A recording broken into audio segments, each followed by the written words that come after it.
നിങ്ങളോട് ഇന്ന് പ്രാർത്ഥിക്കുന്ന ദിവസം പറയട്ടെ, നിങ്ങൾ പ്രാർത്ഥിക്കുമ്പോൾ അല്പം കൂടി ആ ലെവലൊന്ന് മാറ്റി അതിനേക്കാൾ ഒരു പടി കൂടെ ബോധപൂർവ്വം കയറി നിന്ന് നിങ്ങളൊന്ന് പ്രാർത്ഥിച്ചു നോക്കിക്കേ. നമ്മൾ പ്രാർത്ഥിച്ച് വിശ്വാസത്തോടെ പ്രാർത്ഥിച്ച് കിട്ടാത്ത ഒരു കാര്യമില്ല. നമ്മുടെ പ്രാർത്ഥനയെ ഭയപ്പെടുന്ന ആൾക്കാരുണ്ട്. നമ്മുടെ പ്രാർത്ഥനയെ ഭയപ്പെടുന്നത് കാരണം ഈ പ്രാർത്ഥനയ്ക്ക് ശക്തിയുണ്ടെന്ന് ശത്രുക്കൾക്ക് പോലും തിരിച്ചറിയാം. ശത്രുക്കൾ പോലും, യുക്തിവാദികൾ, ദൈവമില്ലെന്ന് പറയുന്നവർ വരെ ഭയമില്ലെങ്കിൽ പിന്നെ എന്തിനാ ആക്രമിക്കുന്നേ?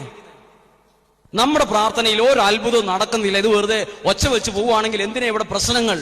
എന്തിനാ? ശത്രുക്കൾ എപ്പോഴേ കൂടുള്ളൂ. ശക്തിയുള്ളതിനോടെ ഏറ്റുമുട്ടാൻ നിൽക്കുള്ളൂ. ശക്തിയില്ലാത്തതിന്റെ പുറകെ ഒന്നും ആരും പോവില്ല. പേടി, ഭയം വരണം. നമ്മുടെ പ്രാർത്ഥനയെ പോലും ഭയക്കുന്നവരുണ്ട്. ഇവരിങ്ങനെ പ്രാർത്ഥിച്ചാൽ എന്ത് ചെയ്യും? ഇതൊക്കെ ശരിക്കും ഓരോ ധ്യാന കേന്ദ്രങ്ങളും പ്രാർത്ഥനിക്കുന്ന സ്ഥലങ്ങളും പ്രാർത്ഥനയുടെ എഞ്ചിൻ ഇരിക്കുന്ന സ്ഥലമാണെന്നാ പറയുന്നത്. ട്രെയിനിന്റെ എഞ്ചിൻ മുമ്പിലായിരിക്കുന്നത്. അതുപോലെ നമ്മുടെ ജീവിതത്തിന് മുന്നേ നിൽക്കുന്ന എഞ്ചിന്റെ പേരാണ് പ്രാർത്ഥന എന്ന എഞ്ചിൻ. ഒരു ട്രെയിനിന്റെ മുമ്പിൽ എഞ്ചിൻ കമ്പാർട്ട്മെന്റ് ഉണ്ട്. അതിനോട് ചേർത്ത് കടുപ്പിച്ചു വച്ചിരിക്കുന്ന കമ്പാർട്ട്മെന്റ് 30-40 എണ്ണം ഉണ്ട്. ഇതിനെയെല്ലാം വലിച്ചോണ്ട് പോകുന്ന എഞ്ചിൻ കമ്പാർട്ട്മെന്റ് മുന്നിലായിരിക്കുന്നത്.